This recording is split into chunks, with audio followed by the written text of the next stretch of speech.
Yes. Oh, okay. Thank you for letting us know that, Zoom.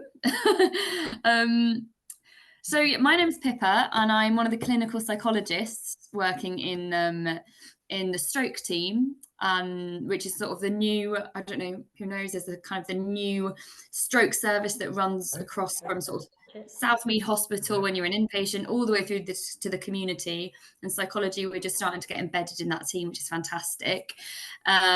Just a little background, so you're kind of like, why do you know anything about stroke? Who said that you can tell us about this? So I've worked in sort of stroke and brain injury probably for like 10, 12 years. Started in Headway, which is a kind of a brain injury charity, supporting people, like kind of starting as a volunteer, going up to centre manager, then like worked as an assistant psychologist in loads of different brain injury teams before qualifying as a clinical psychologist. And like I've since qualifying, I used to work at BIRU, the brain injury unit. Some of you may or may not be familiar with it. Apologies, I talk really quickly. I'm going to try and slow down. And yeah, recently I joined the team over at Southmead. So I'm doing some of the Southmead outpatient clinics and also some of the community stuff and working with the stroke units. So that's a bit about me. So I've been doing lots of different bits and bobs of work for stroke for a long time. And as a clinical psychologist, there's a few different things that we work with, but one of the big things that we work with is kind of emotions after stroke. And so today I'm going to have a little bit of a talk about the kind of the what, why, where, and how of, you know, emotion and psychological changes after stroke. So if I, yes, lovely. If I press this button, this brings us onto the first slide. So I think the first thing I wanted to kind of frame really is like, well, who can have an emotional difficulty after a stroke? And really, it's anybody. Anyone can experience changes after a stroke. In fact, I'd say probably most people do. I think most people would be likely to have some kind of sort of change, even if it's just for a very short period of time. You know, it's a big thing to happen. So we're talking about the person that's had the stroke, but also the people around them, like their family and their friends. It's a very big thing to happen. So that it can, you know, have a big impact. You might see your loved one in hospital.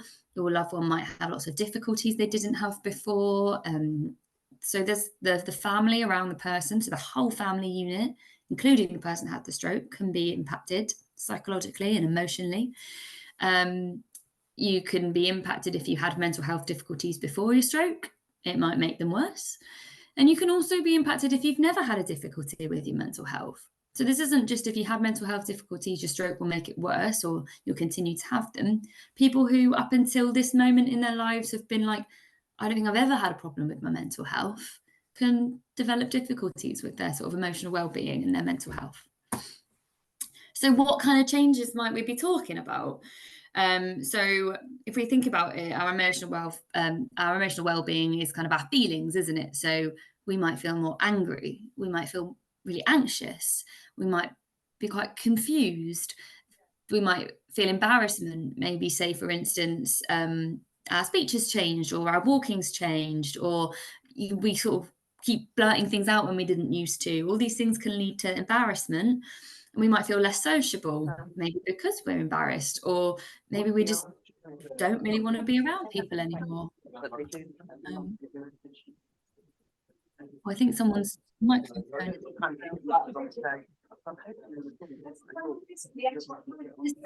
Sue, I think your microphone might be picking up some stuff in the back.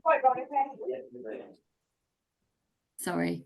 I'm trying to mute her, but it's not working. Oh, there we go. Thank you. I'm distracting myself, trying to listen to your conversation instead. Loss of confidence. So lots of people feel less confident after they've had a stroke. Or their family members might feel less confident about, you know, going out and taking the person out and about. You might have mood swings. So one minute you might be fine, the next minute you're like, I feel awful. You might lose interest in things and just not really be bothered by stuff anymore and sort of feel a bit apathetic. You might feel sad, and you might feel scared. You might feel really scared all the time or at certain points in time. So there's not an exhaustive list of all the different things that you may feel and the you know, what that emotional sort of difficulty might look like, but that's just some of the things that it might look like after you've had a stroke. On the other hand, we also sometimes can find that people become like less shy, more outgoing, a little bit flirty, a little bit what we call disinhibited, like giggly, making comments at inappropriate times. You might feel you just keep laughing and bursting out laughing. So actually, that's also an emotional change that can happen. We have these kind of, I guess, positive emotions, but they might come out a little bit too much or at the wrong time. And that's an emotional change that can happen.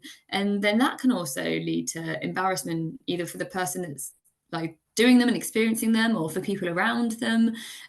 So that's an emotional change that can happen after stroke that we maybe focus on less because we're normally thinking about all the sort of the negative emotions that can come. But actually, this is really important to think about as well. So something you may or may not have heard of before is the term emotional lability.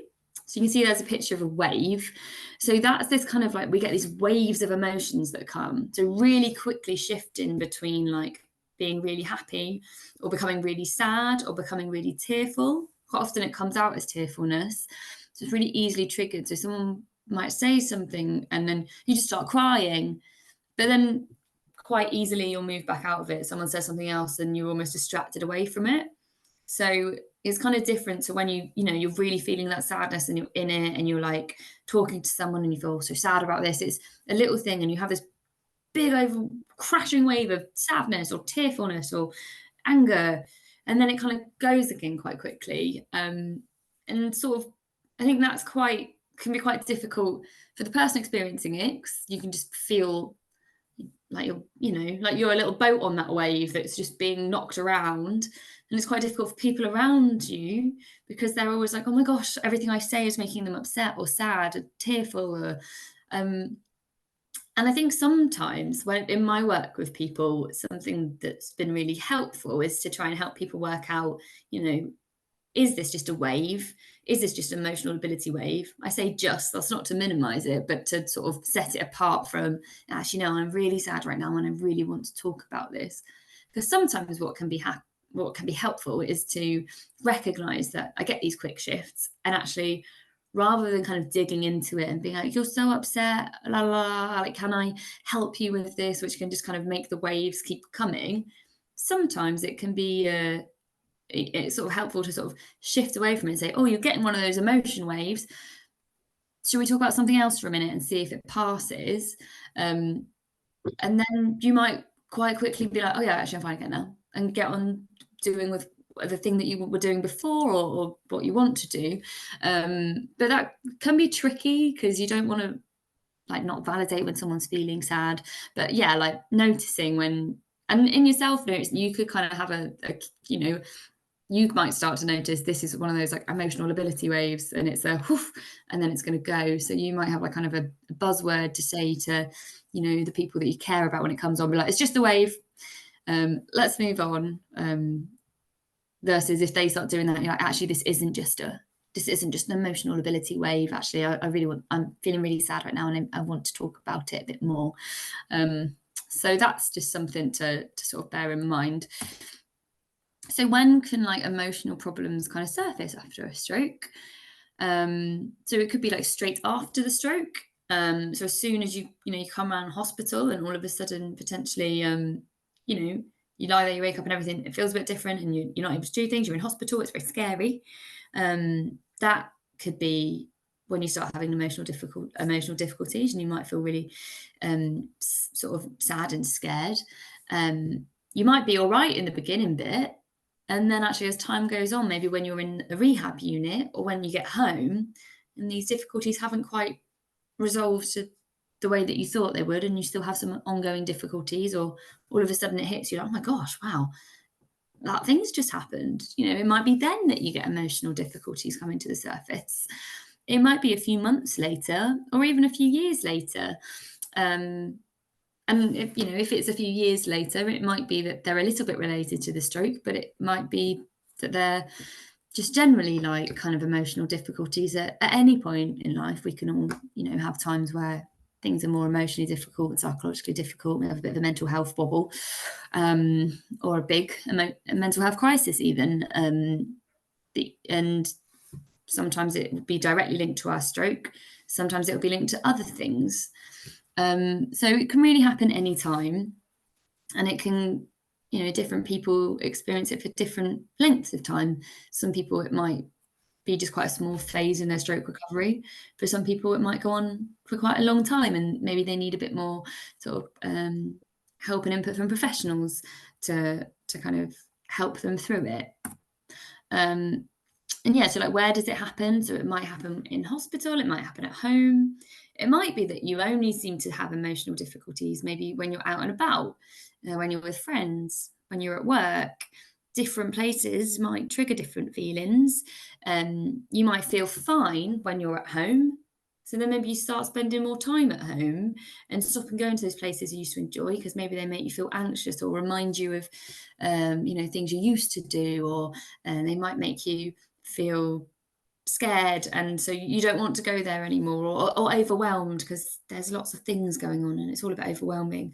So sometimes then our world can become a bit smaller, because there might be certain places we start avoiding because they're triggering some different emotions in us, which then can make us maybe feel low in mood, even sort of maybe have sort of like some level of depression, because we're not getting to do the things that we used to do that made us feel like life was, good and happy and worthwhile.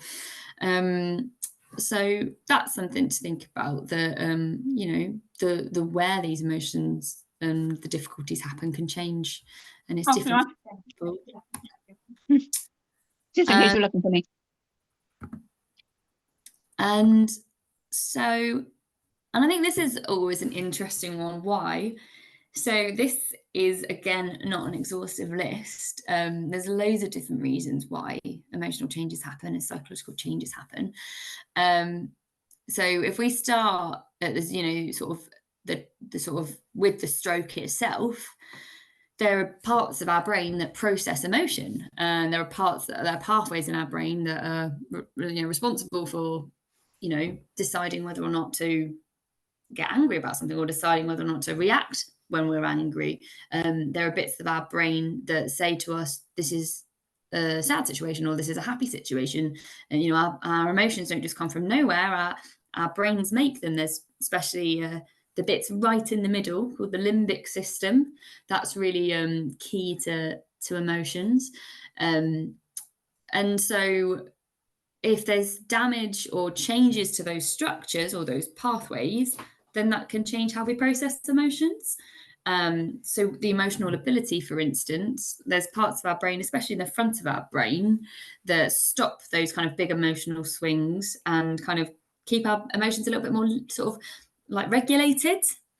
So if we have damage to that kind of regulation, it can mean that the floodgates just open and close, and they're sort of flapping around like an emotional, like, they used to be there and they'd open a little bit, or they'd close. Those gates just kind of become loose because of the changes in the brain. And so big waves of emotion can just come on through seemingly whenever they want to sometimes. And then over time, some of those structures might kind of maybe have some healing, or you might make some new pathways. So that can there can be some recovery there, especially in kind of like the earlier days. So in the sort of the initial weeks and months. Or it might be that we have to find different ways to kind of to manage things, because those structures are never going to quite go back. So we keep getting the problems going on. So we have to find some different ways of managing the emotions. Another thing, cognitive changes. So cognitive refers to like our thinking skills, so our memory and our attention, our processing speed. So if our processing speed's a bit slower and our memory's not as good, and we've had some sort of changes to our ability to sort of pay attention, maybe, then all of a sudden, if you're in a situation where everyone's talking to you all at once, you kind of can get like cognitive overload. So, or if you're trying to do lots of things at once, or just anything that's putting a lot more demands on your thinking skills, that can then really wind us up and push us over the edge, and might make us feel like overwhelmed And that might make us have like an angry outburst or a tearful outburst, or make us just withdraw and say, I can't do this, and leave and stop doing things we want to do because it's just really cognitively overwhelming. So that's really important to think about. Has there been any cognitive changes after my stroke? And are the things that I'm doing, are they kind of placing lots of demands on my cognition and my thinking skills that before my brain could kind of handle, and now it's more difficult? So then it's making me feel like overwhelmed, like I don't want to go and do those things because it makes me feel like sad or angry or overwhelmed. Pain, lots of people get pain post-stroke. And whether you've had a stroke or not, if you're in pain, you don't feel great. We feel more grumpy and irritable, and everything just gets on our nerves a bit more. So pain will impact your psychological well-being. So thinking about, actually, have I got a lot of unmanaged pain? If so, who can I talk to about this? How can I sort of work on my pain management? Is there like medication that I can go and talk to my GP about to make sure my pain's kind of more manageable? There's also loads of there's psychological support with pain management these days. You can have hypnosis for pain, which I remember I used to think, oh, that sounds a bit, but actually there's a lot of evidence for hypnosis and pain, and like reducing just how impactful pain can be. Because pain is it's a process that happens in the brain. So we can kind of dampen it down from a sort of using hypnosis to kind of come underneath and sort of dampen it down. Fatigue as well. So many people will get post-stroke fatigue. It's really common. If you think about it, your brain is trying to do all the same things it used to do, but has had like some pathways and some things knocked out. So it's trying to imagine you're trying to do the same amount of stuff. Maybe you've got like a heavy thing to pick up. You used to pick it up with two hands. Maybe now you've got one hand. It's too heavy to now pick up with just one. Or if we think about road networks, your brain used to have all these road networks, still has lots of road networks, but a few ones aren't working. So then we've got these diversions going on and everything slows down, but there's still that same amount of traffic trying to go through. So that just makes everything like a bit slower and a bit more difficult and can make us really tired. So we can get cognitively fatigued, or we can get physically fatigued. And then when we're fatigued, again, we feel more irritable, we feel more grumpy, and then maybe we can't do the things that we want to do, which is frustrating and makes us feel, like we're not doing all those things we want to do, which again makes us feel not great. Communication difficulties also can lead to frustration and maybe even anger and sadness. You just want to get your point across, and you find it difficult to communicate. Can also, if your communication changes, you might have misunderstandings with people that are important to you, and that can lead to maybe tension in your relationships, and then that's going to impact your mental well-being. And previously having had mental health difficulties, if you had mental health difficulties already, your stroke might, bring some things back up, make things more difficult again. So it might re-trigger things. Or if you were already dealing with a mental health difficulty and then you put a stroke in on top, like that's just something that's like you've added another thing you've got to deal with. So it might, exacerbate your mental health difficulties, or they might just be the same from how they were difficult before. And then this last one is something that doesn't always get spoken about, but I think is really important, and it's grief. So grief we think of quite often when someone dies, but grief is around loss. Where there is loss, there's grief. We can grieve for any kind of loss. And there's a lot of loss that comes with stroke. We might have a loss of role. So maybe previously that could be a job role. We used to work in a certain job role that we're not doing anymore. Maybe we used to be the person that always took the bins out, and now I can't do that. It might have been a parenting role that doesn't feel quite the same anymore. Maybe we might have adult children that now it feels like they're parenting us, even if it's just for a short period of time. That can feel like a loss and a change. Some loss of identity. If I used to before be someone who played a load of sports and now I can't play so much sports, or I was really talkative and outgoing, and now my communication's changed. So, a stroke can impact on our sense of identity, on our independence, on our sense of self, and also that loss of stability. Pre-stroke, we were going along and we just, our brain just worked and everything was this, and then all of a sudden this boom, this thing happens, and life can feel less stable and everything changes, and that's a loss. So there's lots of losses that can happen after we have a stroke. It can happen, and this is kind of the same for stroke and for any kind of major health condition. And there might be people who've had other kind of physical health conditions where it's like, oh, actually, yeah, after that physical health condition, like maybe I went through a similar thing, where I had some losses. So there can be a lot of losses. I think if you go through and tot up all the losses that you've had, you'd be like, well, actually, maybe it would be understandable that I might be going through a grief process. And so what people might have seen this before. This is the 5 stages of grief. So we sort of have denial, anger, bargaining, depression, and acceptance. They're drawn as if they're like linear and they go round like this.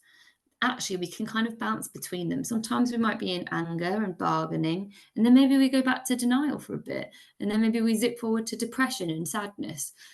So, and although we sort of eventually reach acceptance, it doesn't mean just accepting, oh, I've had a stroke, it's fine, it doesn't matter. It's around acceptance, more around learning to live alongside the stroke and to live alongside the grief, and for it to not be kind of here all the time, and it just being all consuming and not spending lots and lots of time feeling these other 4 parts. So acceptance isn't saying it's okay that it happened. It's never, you may never feel like it's okay that it happened. That would be normal to never feel like, yay, great, this thing happened. And it's more around it doesn't take up your whole life quite so much. The same as if we think about when we have grief if someone passes away, we don't say, oh, it's fine that they've passed away. We sort of go, well, it's the loss is still there, but it's sort of somehow smaller in my life. And someone gave me a really nice example the other day about so if we think of loss being like grief being like a ball, and it's in a jar. And to start with, the ball takes up the full jar. And it's not that the ball gets smaller. The loss doesn't necessarily hurt less and doesn't get smaller. But what happens is the jar gets bigger as we start to do more things. We refill our life with other things. So the jar gets bigger. So then the ball seems smaller. It's still the same size, but it seems smaller because our jar gets bigger. And that might be our emotional resilience. It might be getting back to doing some of the things that we used to do, like new things coming into our lives, maybe new people or new places, new experiences. So the aim of kind of acceptance isn't to make the ball shrink and go away. It's to make our jar bigger so that we can accept the ball of grief being in there, because it's not taking up all of the space, and it's kind of, we're able to live alongside it because it doesn't take up all the space. But yeah, very often when we think a lot of these kind of, especially that anger and that depression and that sadness, people experience those emotions like a lot after stroke, and thinking about them as being part of that grief cycle. And grief doesn't just happen for the person who had the stroke. The people around them will grieve for grieving for the life before the stroke. Sometimes people will be at different stages in the grief cycle. So one partner might be feeling really sad and one partner might be feeling really angry, and they're both valid, normal parts of the grief cycle to be in. But because you're at different stages and you're feeling different, that can kind of cause some tension. So being able to say, I think at the moment you're in this stage of grief and I'm in this stage of grief, and we're experiencing it differently, but it's okay for both of us to feel this way, and it's normal. And actually, we've got something in common. It looks different, but we're both feeling grief, and maybe we can kind of find a way to grieve together. That can be quite nice. Bargaining might look like maybe the physio's given you some exercises, or maybe you found out actually your arm or your leg might never quite work in the same way again, but if I do these exercises all day, every day, it will come back and everything will go back to normal. If I do this, it will like rectify the problems. And actually, it might not necessarily, and the losses that have happened, they might not fully come back, and they might not come back at all. But we spend some time doing that bargaining, and that's okay. And sometimes it won't be the person with the stroke doing the bargaining; it might be a family member saying, keep on doing this. And then it can cause tension if the person goes, to be honest, I don't think it's going to change anything. But the family member's like, no, you have to keep doing these exercises because then maybe you'll get more better and you'll get better and you've got to keep doing them. And there's that tension. They're like, why aren't you motivated to do it? Why don't you want to do it? And actually the person's maybe come to a bit of maybe a slight bit of acceptance of, I don't think they're actually going to change anything.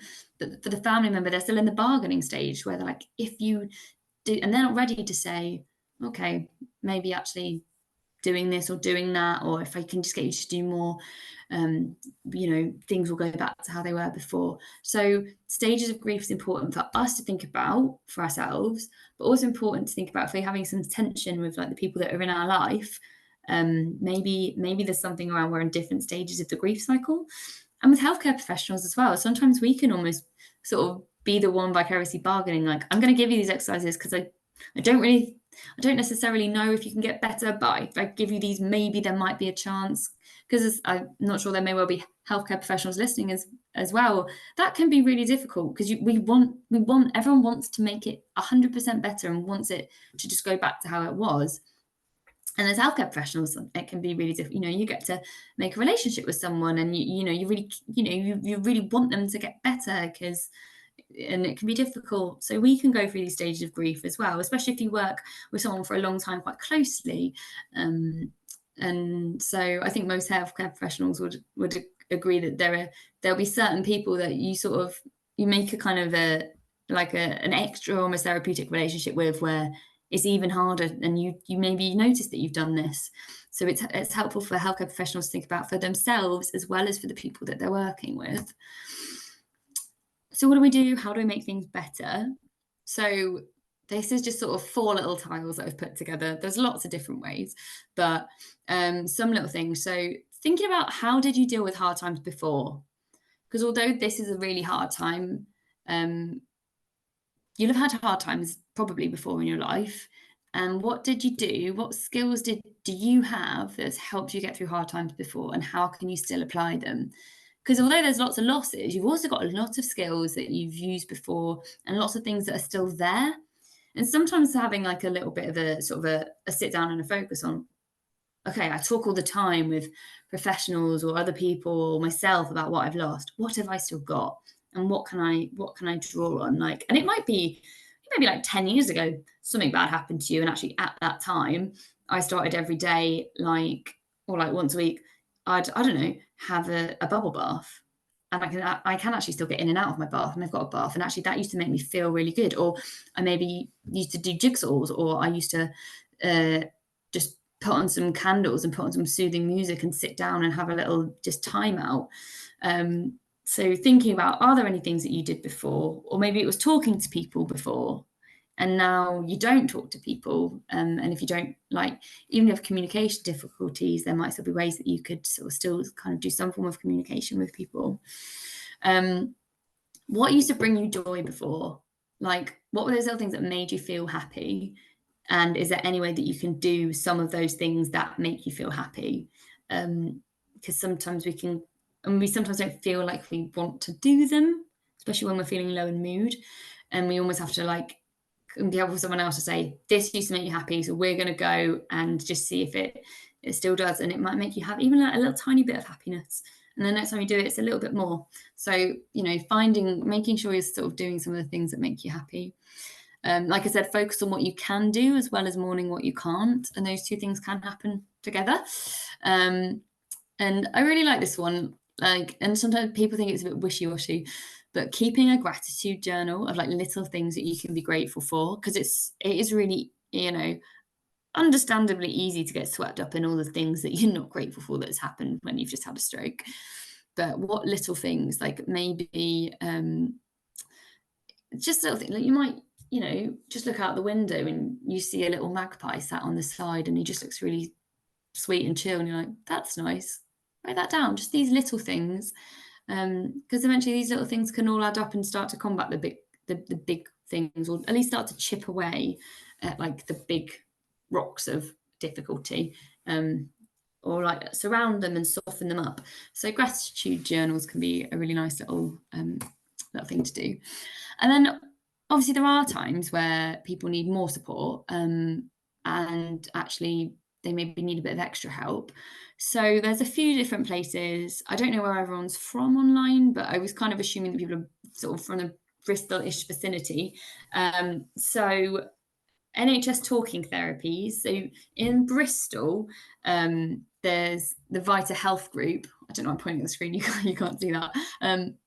So if you Google Vitamins, you can self-refer to talking therapies through there, and they can help with all sorts of things like anxiety and low mood, and like lots of people, just because you've had a stroke doesn't mean you can't access those things. Lots of people may well still be able to, access that. It might be more difficult if you have really severe communication difficulties. It might be more tricky, but if you can talk, then you can probably do talking therapies with Vitamind, and they can do it online over the phone. If you're not from the Bristol area, you can still, if you Google NHS talking therapies in my area, that will bring up.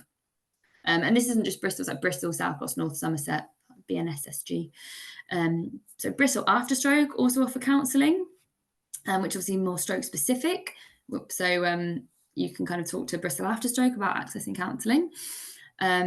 Samaritans, if you are, if you're just feeling really awful and there's no one around to talk to, you can call them anytime, day or night, and just have someone. And sometimes actually just having someone on the end of the phone to just be like, you just got to let it out. That can be a useful resource. You can see a GP. Sometimes people find medication helpful. It's always worth exploring. There can be stigma around medication sometimes, but actually how I explain medication is if you feel like you're in the bottom of a hole, and there might be a ladder that we can lower down to help get you out of the hole, but maybe you're like not quite, it's too far away to reach the first rung to start helping yourself climb out.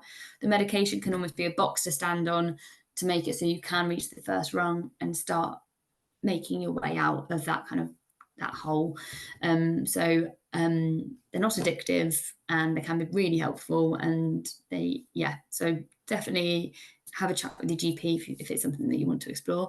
And then ICSS, that's the Integrated Community Stroke Service within like Bristol, North Somerset and South Gloss. There's the psychology service. So if you really do need some more specialist help, we are kind of, we're kind of the last port of call. We're sort of there for when actually the other things maybe aren't quite enough or haven't worked. But we're here to offer sort of support with emotions and emotional sort of adjustment and stuff after stroke if kind of some of the other things haven't worked or aren't accessible to you, due to sort of maybe like if you've got more severe like cognitive or communication sort of difficulties. And I think that's the end of my slideshow, and I didn't cough or sneeze, so that's great. Right, I guess we have a little discussion now if anyone's got any questions or haven't. That's great, Pippa, thanks. That's a really great presentation.